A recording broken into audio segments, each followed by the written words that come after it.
A 58-year-old woman named Patricia came to me 22 months ago. She had been a secondary school chemistry teacher for 30 years. Sharp, analytically precise.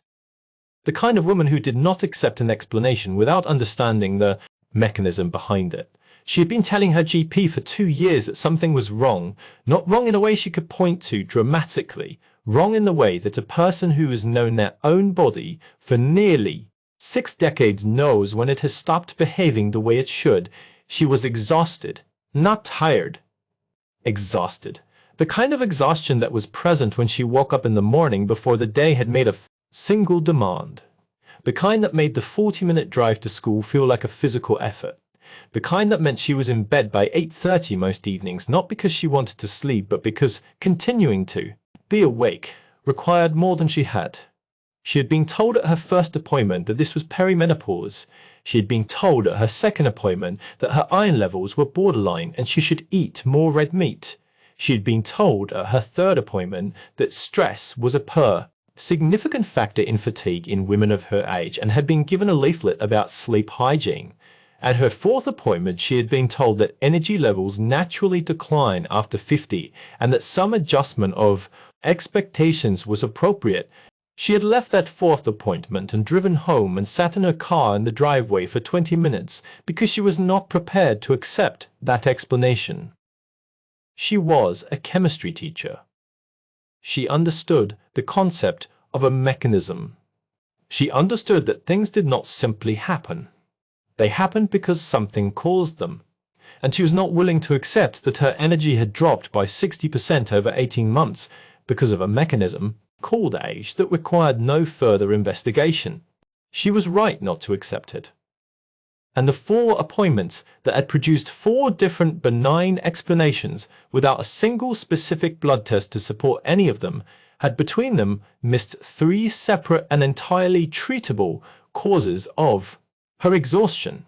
3 causes, each one identifiable with standard blood panels, each one correctable with appropriate management, each one having been present in her body for the better part of 2 years. While she was told to adjust her expectations, I'm Dr. Kevin Adiwal. I'm a cardiothoracic surgeon. I spent over 30 years operating on hearts, repairing arteries, and reviewing the cases of patients whose most debilitating symptom was dismissed as the inevitable consequence of getting older.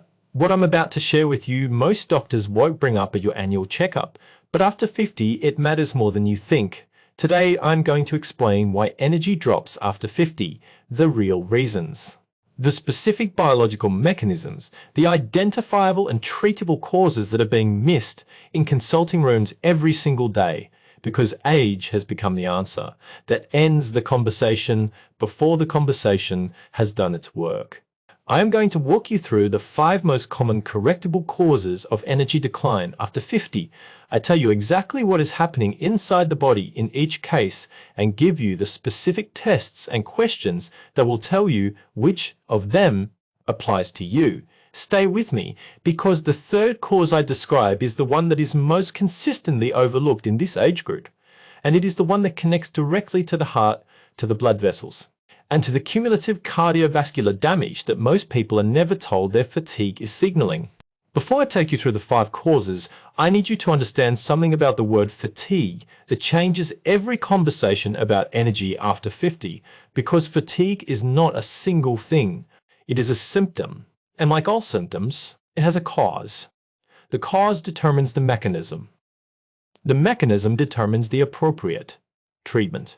And the appropriate treatment is not adjusting your expectations or going to bed earlier. It is identifying what is producing the symptom and addressing that thing specifically. That is medicine. And it is medicine that is not being applied to fatigue in adults over 50 with anything like the consistency it deserves. Think of it this way. Imagine a factory that has been running efficiently for decades. One morning, the output drops by half. The workers are still there. The raw materials are still arriving. The machines are still running, but the output is 50% of what it was. Now imagine being told that the explanation is that the factory is getting older and some reduction in output should be expected. That explanation is not satisfying to an engineer. An engineer walks the floor, checks the boilers, inspects the delivery of raw materials, tests the electrical supply, checks the ventilation, because the engineer knows that factories do not simply produce less without a reason. Something changed, something is limiting the output, and finding that something is the beginning of fixing it. Your body is that factory, your energy is the output. After 50, the output drops in millions of people. And in most of those people, the drop has a cause, a specific, identifiable, frequently treatable cause. Not age. Age is the context. The cause is something else. And finding the cause is what the next several minutes of your time are about. The first correctable cause of energy decline after 50 is iron deficiency anemia. And I know what you're thinking. Iron deficiency is the first thing that gets checked. It is the most obvious cause. If it were iron, the doctor would have found it. But here is where the clinical picture becomes specifically important. Iron deficiency anemia is frequently missed after 50. Not because the blood count is not checked, but because the wrong part of the blood count is reviewed, or because the blood count is checked at a time when the deficiency has not yet produced a measurable drop in hemoglobin. Iron stores can be significantly depleted to the point of producing profound fatigue, while the hemoglobin level remains within the normal range. The hemoglobin is the last thing to fall. The ferritin, the body's iron storage protein, falls first. And if ferritin is not specifically requested, a blood panel can come back broadly normal while the person's iron stores are critically low. Here is what is actually happening inside the body. Iron is the core component of hemoglobin, the protein in red blood cells that binds oxygen and carries it to every tissue in the body. When iron stores are depleted, the bone marrow cannot produce hemoglobin-replete red blood cells at the rate required to replace the cells that are continuously being removed from circulation. Early in the depletion process, the total number of red blood cells may be maintained while the hemoglobin content of each cell falls. The blood is carrying less oxygen per unit volume. Every tissue, the heart, the brain, the muscles receives less oxygen per beat, per breath, per minute. The person feels this as exhaustion that is worse with any physical effort. Climbing stairs, carrying bags, walking at a pace that used to require no thought. The muscles are simply not receiving the fuel they require to do the work that being asked of them. After 50, the causes of iron depletion multiply. In women in the perimenopausal period, irregular and sometimes heavier menstrual bleeding can produce cumulative losses that are not dramatic month to month, but are significant across 12 to 18 months. In both men and women, gastrointestinal blood loss from polyps, from ulcers, from the chronic use of non-steroidal anti-inflammatory drugs, which are extremely common in this age group, for arthritis and joint pain, can deplete iron stores silently. The loss is not visible. It does not produce pain, it produces fatigue. Fatigue, that is, attributed to age, while the gastrointestinal source of the bleeding continues and the iron stores continue to fall. Research from the British Journal of Haematology confirmed that ferritin levels below 30 micrograms per litre, a threshold that falls within the normal reference range of many laboratories, produce significant fatigue and functional impairment. In adults over 50, independent of hemoglobin levels, the hemoglobin was normal. The person was exhausted. The ferritin was the finding that explained it. If your fatigue has not been investigated with a serum ferritin test, not simply a full blood count, ask your doctor specifically for that measurement. Ask for a ferritin, not an iron level. Not a blood count alone. A ferritin. If it comes back below 50 micrograms per litre in the context of significant fatigue, it warrants treatment regardless of whether the hemoglobin has fallen yet.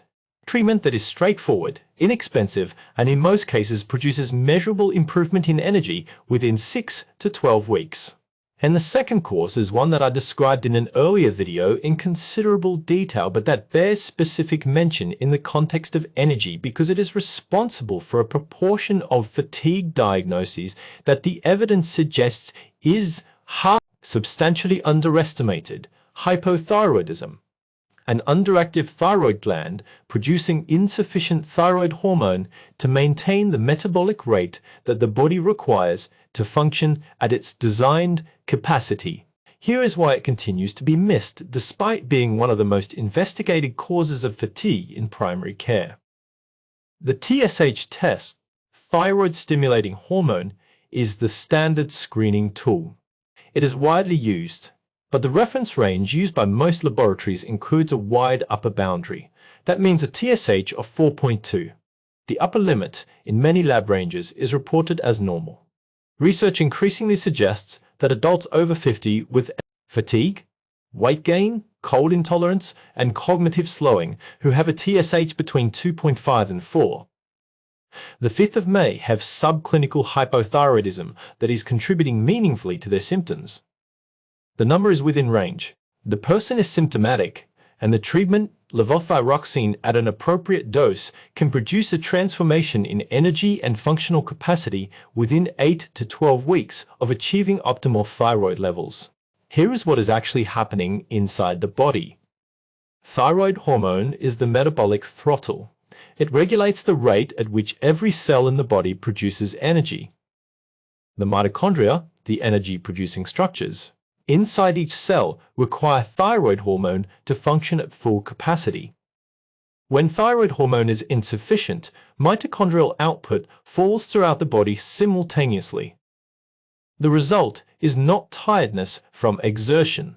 It is a pervasive cellular-level energy deficit that precedes any activity and is not relieved by any amount of rest. The person wakes unrefreshed. They move through the day as though working against resistance. That is not physical, but biological. Every system runs at reduced capacity, not dramatically, not in a way that produces obvious illness, in a way that looks exactly like what it is consistently told it is. Getting older.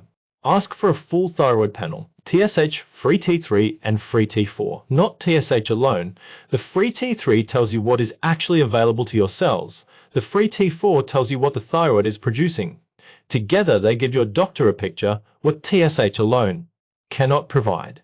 And if your TSH is in the upper portion of the normal range in the presence of significant fatigue, cold intolerance, weight gain, and cognitive slowing, that clinical picture warrants a trial of treatment even before the TSH has crossed the laboratory threshold. But the next cause is where things become far more serious. And it is the one that surprises people most when I tell them it belongs in a conversation about energy. The third and most consistently overlooked cause of energy decline after 50 is subclinical heart failure and reduced cardiac output. Not the obvious, diagnosed, treated heart failure that produces dramatic breathlessness and ankle swelling. The earlier, quieter form. The form that produces fatigue as its primary symptom before the other signs have become established. The form that is being attributed to age in the offices of GPs across the United States and the United Kingdom. Every single day while the cardiac dysfunction behind it advances without the treatment that could slow it. Here is why. This is never the first investigation. Heart failure is understood as a dramatic condition. It is understood as breathlessness, as inability to climb stairs, as dramatic ankle swelling, as waking at night unable to breathe. Those are the signs of established advanced heart failure. They are the signs of a heart that has been failing for some time and has exhausted its compensatory mechanisms. But before those signs appear, before the ejection fraction has fallen far enough to produce the obvious clinical picture, the failing heart communicates through the symptom that is least specific, least urgent, and most easily attributed to something else. Fatigue. Energy that is not there when it should be. A reserve that is depleted before the demand has been made. Here is what is actually happening inside the body. The heart's primary function is to deliver oxygenated blood to every tissue in the body, in the volume and at the pressure required to meet that tissue's metabolic needs. When the heart's pumping efficiency falls, when the ejection fraction drops, from 65% to 50% to 40%. The volume of blood delivered per minute to the working muscles, the brain, and every other organ falls with it. The tissues receive less oxygen than they require. Every physical activity demands a greater percentage of a diminished cardiac output. The person becomes aware of effort where there was none before. They fatigue earlier. They recover more slowly. They describe their energy as simply not being there in a way that predates any obvious cardiac symptom by months or years. A BNP-level brain natriuretic peptide is the blood test that identifies this.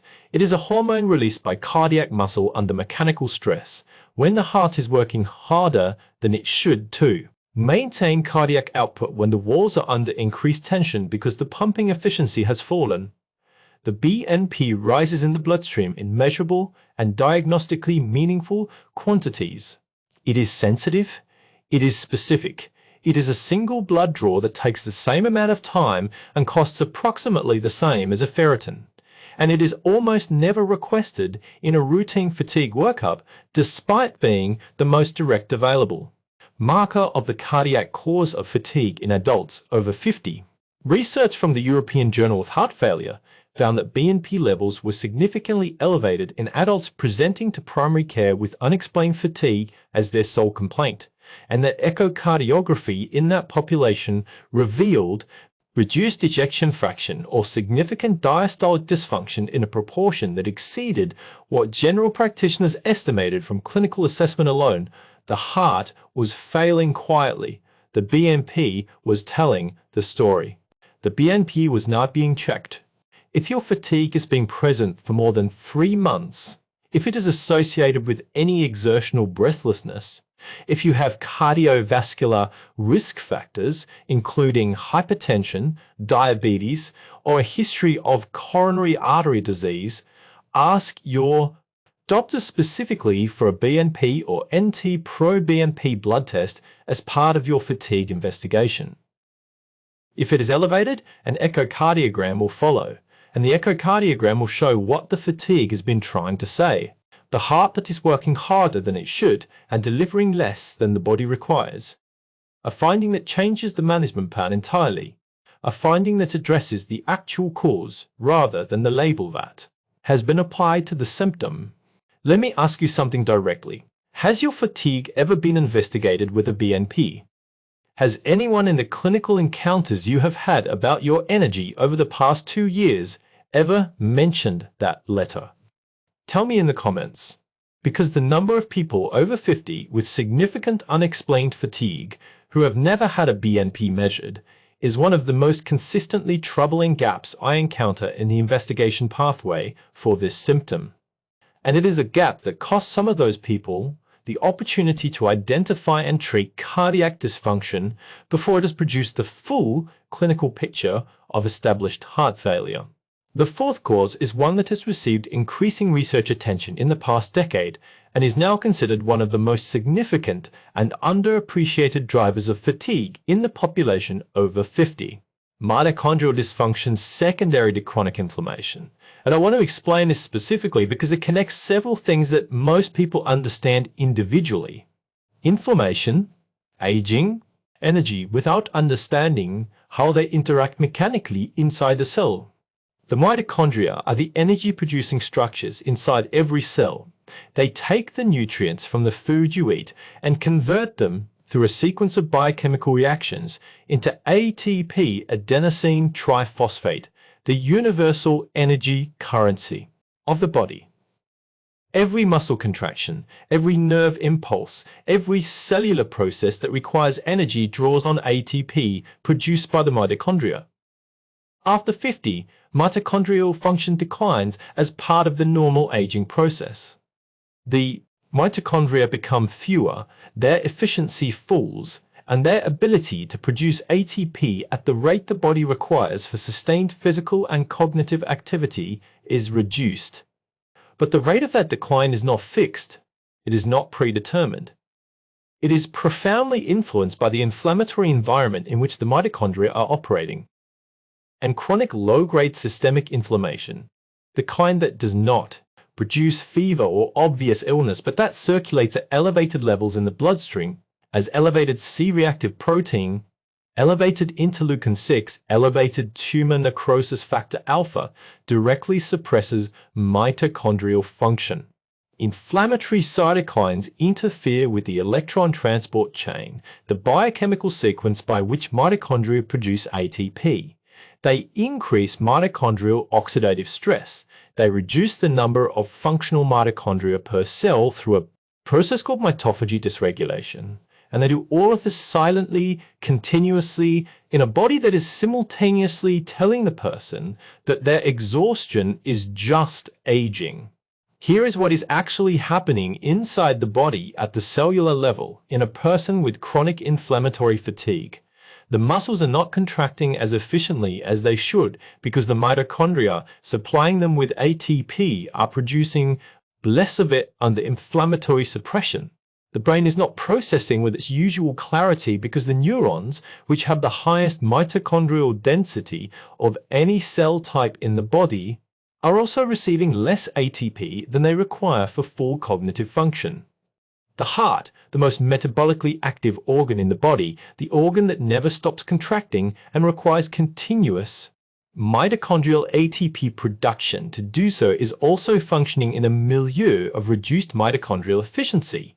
The entire body is running on a reduced energy supply, not because age has arbitrarily reduced the supply, because inflammation is suppressing the machinery that produces it. The sources of that chronic inflammation in adults over 50 are multiple and frequently coexisting. Periodontal disease, gum disease, produces a persistent bacterial inflammatory stimulus that elevates systemic inflammatory markers measurably. Visceral adiposity, the fat deposited around the abdominal organs, is metabolically active and produces inflammatory cytokines. Continuously, unresolved sleep apnea produces intermittent hypoxia that drives systemic inflammation. Uncontrolled blood sugar produces advanced glycation end products that trigger vascular and systemic inflammation. And dysbiosis, an imbalanced gut microbiome, increasingly recognized as a driver of systemic inflammatory states, contributes to the inflammatory burden through intestinal permeability and translocation of bacterial products into the circulation. Research published in Nature Metabolism confirmed that markers of systemic inflammation, specifically CRP and interleukin-6, were independently associated with subjective and objective measures of fatigue in adults over 50, and that interventions reducing inflammatory burden produced measurable improvements in energy levels independent of other changes. The inflammation was the variable. Reducing it changed the outcome. Ask your doctor for a high-sensitivity CRP C-reactive protein at your next blood panel. It is a standard, inexpensive test. A high-sensitivity CRP above 2 mg per liter in the context of unexplained fatigue should prompt discussion of its likely source. Dental health, visceral adiposity, sleep quality, glycemic control, gut health, and a systematic approach to reducing the inflammatory burden from whatever sources are identified. That reduction does not always require medication. It frequently requires specific and targeted lifestyle intervention, but it requires knowing the inflammation is there first, and most people with inflammatory fatigue have never had their CRP measured in the context of their exhaustion. The fifth cause is the one that is simultaneously the most common and the most underestimated in terms of its physiological impact: chronic dehydration. Not the dramatic, symptomatic dehydration of exercise in heat. The chronic, mild, background dehydration that affects a significant proportion of adults over 50 as a consequence of a biological change that most people have never been told about and would never attribute to their energy levels if they had. After 50, the thirst mechanism, controlled by osmoreceptors in the hypothalamus, becomes less sensitive. The hypothalamic response to rising plasma osmolality is blunted. The signal that tells the brain to drink is weaker. Older adults genuinely feel less thirsty than younger adults at the same level of dehydration. They drink less. And because they drink less, they operate in a state of mild chronic hypovolemia, reduced blood volume. That produces effects on cardiovascular function, cognitive performance, and physical capacity that are attributed to everything except the thing causing them. Here's what is actually happening inside the body in mild chronic dehydration. Blood volume falls. When blood volume falls, the heart has less fluid to pump with each contraction. Stroke volume decreases. The heart compensates by beating faster, a higher heart rate for the same cardiac output, but a faster heart rate at rest costs energy. The cardiovascular system is working harder to deliver the same volume of blood to the tissues. The blood itself is more viscous, thicker, and requires more force to move through the vascular system. The kidneys, working to conserve water, retain sodium and concentrate urine in a way that creates a low-grade osmotic stress on every cell in the body. The brain, which is 75% water, operates with reduced intracellular hydration that slows neural processing and reduces cognitive clarity. And the muscles operating in a dehydrated state fatigue faster and recover more slowly because the cellular chemical reactions that support contraction and regeneration are all water dependent. A reduction of just 2% in body water content, a level that most adults over 50 operate at chronically without recognizing it, produces measurable reductions in cognitive performance, physical endurance, and cardiovascular efficiency. 2%. That is the loss from a single hour of moderate activity without replacement, or from a night of sleep in a warm room, or from a morning that began with coffee before water. And it compounds daily in a person whose thirst signal is no longer reliably prompting them to drink. Research from the American Journal of Clinical Nutrition found that habitual mild dehydration in adults over 55 was associated with significantly higher rates of self-reported fatigue, cognitive impairment, and physical performance limitations compared to adequately hydrated controls of the same age, and that a simple structured increase in daily water intake produced measurable improvements in all three domains within 2 weeks. 2 weeks from water in people who were told their fatigue was age. The fix is the most straightforward of everything I have described today. 6 to 8 glasses of water distributed across the waking hours, front-loaded toward the morning. A full glass immediately upon waking, before coffee, before anything else, to address the overnight deficit, not replaced by tea or coffee, which have diuretic effects that partially offset the hydration. Water plain, inexpensive, universally available. The most basic physiological requirement of a body that needs it and is no longer reliably asking for it. Let me bring all 5 together, because Patricia had 3 of them, and the specific combination in her case explains why 4 appointments with 4 different explanations had collectively missed the actual picture. Her ferritin was 18 micrograms per liter. Iron deficiency not yet producing a hemoglobin drop but producing profound fatigue through tissue-level iron depletion. Her TSH was 3.9- within range, but at a level where, in the context of her symptoms, free T3 was found to be below the lower quartile of normal. Subclinical hypothyroidism producing metabolic slowing that was real and measurable and entirely absent from the blood count. That had been checked twice, and her high sensitivity CRP was 4.2 milligrams per liter, minus elevated. The subsequent assessment found periodontal disease that had been untreated for 3 years and was producing a continuous, low-grade bacterial inflammatory stimulus that was suppressing mitochondrial function throughout her body. 3 causes.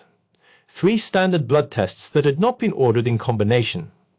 18 months of exhaustion attributed to perimenopause, stress, sleep hygiene, and age. Let me give you the plan. I call this the Energy Investigation Protocol. 5 specific tests and 5 specific questions to bring to your next appointment. Step 1. Ask for a serum ferritin, not just a blood count. Specifically ferritin. If it comes back below 50 in the context of your fatigue, it warrants treatment even if the hemoglobin is normal. Step 2. Ask for a full thyroid panel, TSH, free T3 and free T4, not TSH alone. If your TSH is above 2.5 and you have fatigue, cold intolerance, weight gain, and cognitive slowing, ask your doctor whether a trial of treatment is warranted even before the TSH has reached the laboratory threshold. Step 3. Ask for a BNP or NT-proBNP if your fatigue has been present for more than 3 months and you have any cardiovascular risk factors.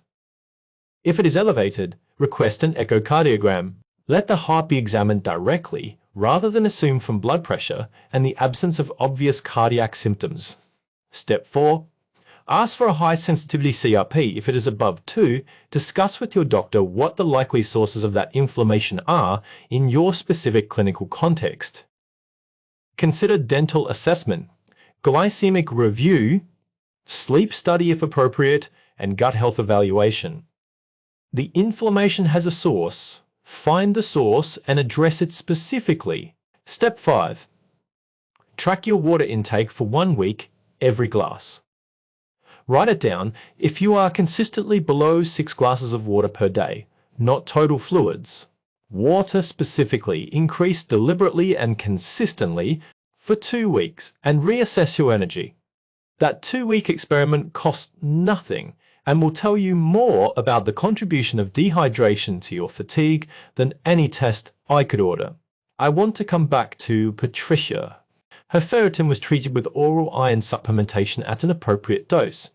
Her thyroid was treated with a low starting dose of levothyroxine, titrated carefully over 12 weeks to achieve a free T3 in the upper half of the normal range. Her periodontal disease was treated by her dentist over 3 months, scaling, root planing, and a course of antibiotics for the acute inflammatory burden. Her CRP fell from 4.2 to 1.1 over 4 months of treatment. 6 months after her first appointment with me, she came back. She sat across from me with a particular quality of alertness that I have learned to associate with a person who has recovered something they had accommodated losing. She said she had driven to school that morning and not noticed the drive. She said she had been awake until 10:30 2 nights in a row because she was reading and was not tired. She said her husband had asked her what had happened to her. She paused, and then she said the thing that has stayed with me ever since. She said, 4 doctors told me in 4 different ways that this was age. She looked at her hands for a moment. Then she looked at me and said, it wasn't age. It was iron and thyroid and inflammation. It had names, it had mechanisms, it had treatments. She paused again, and then, with the precision of a chemistry teacher who has spent 30 years teaching students the difference between a description and an explanation, she said, age is not a mechanism, it is a context. The mechanism was something else, and I needed someone to look for it. That sentence has stayed with me ever since. It is the reason I make these videos, because age is not a mechanism. It is the context in which mechanisms operate. And the mechanisms, iron deficiency, thyroid dysfunction, cardiac inefficiency, mitochondrial inflammation, chronic dehydration, are findable, they are testable, they are treatable. And they are being missed every day in consulting rooms where age has become the answer that ends the conversation before the conversation has done its work. Which of these 5 causes do you recognize in your own situation today? The fatigue that predates the day. The cold intolerance. The breathlessness with effort that is new and creeping. The background inflammation from a source nobody has yet identified. The water intake that you know is not what it should be. Tell me in the comments.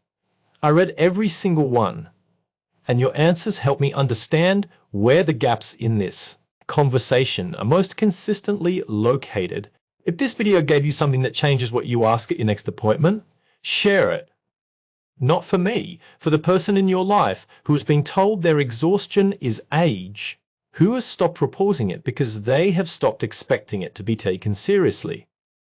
Who has a ferritin of 18 and a CRP of 4 and a TSH of 3.9 and has been given a leaflet about sleep hygiene. They may not know the investigation is incomplete, but you do now, and that is exactly why you are here. And if you have not subscribed yet, please do. Every week I bring you honest, evidence-based information that I wish every one of my patients had access to long before they needed surgery. Take care of your heart. It has been working for you every single minute of every single day without asking for anything in return. Give it what it needs. It is a fair trade. One last thing, and this is important. Everything I have shared today is general medical information based on published research and my clinical experience as a cardiac surgeon. It is not a substitute for your personal medical care. Please do not begin any treatment or stop any current medication without speaking to your own physician first. They know your history. They know your clinical picture. Do not. This is education. Use it as the beginning of that conversation. The conversation that Patricia wishes someone had started with her 18 months earlier.